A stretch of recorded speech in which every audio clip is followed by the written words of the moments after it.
followers mo. We're doing busking. Yan ang isa namin ginagawa ngayon. Kumakanta kami sa mall for tips. And napansin namin, syempre, minsan may dadaan ng mga kaibigan na, alam niya, nanliliit din ako nung una. Pero ngayon, nakakadalawang taon na ako, medyo makapal ng mukha ko. Hindi na namin kung kumakanta ako So, siya ang kumakanta. Kasi pag ako kakanta, malabong may mag-tip Kaya si Nico lang kakanta, picture taking.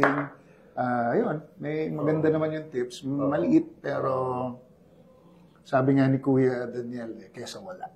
Kesa wala. Oo. So, hirap din pala talaga ngayon, no? Very challenging times sa mga puppeteers natin, katulad nyo, no?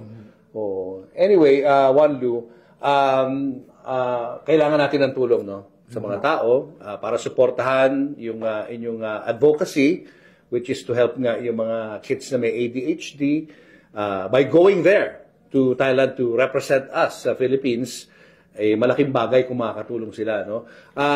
Sige, manawagan tayo sa mga viewers natin. Wanlu, baka naman, nandyan lang siya, always ready to help. Opo, mga kababayan, mga followers ni Papa Julius, we are hoping baka meron kayong may tutulong sa amin kasi bagamat marami na rin namang tumutulong sa amin, may dalawang available na nagsabi na tutulong sila, si Dr. Mildred Vitangcol ng Pilipinas Party List at saka si Bukal Benji Serrano ng Bataan. Siyempre, hindi naman kami makakaasa ng malaking tulong sa isang tao na sasagutin nila yung entire airfare. Hindi naman gano'n. Kaya maliit man po yung may tutulong niya pag naipagsama-sama namin. Ang habol lang namin, hindi kumita pa po. Makuha lang namin yung pang-airfare namin. Masaya na kami. Huwag lang kaming gumastos. Ibig sabihin, mabawi lang namin. Kasi binili na namin yung airfare. Kaya habang mababa pa Kaya sana po kung matutulungan nyo kami.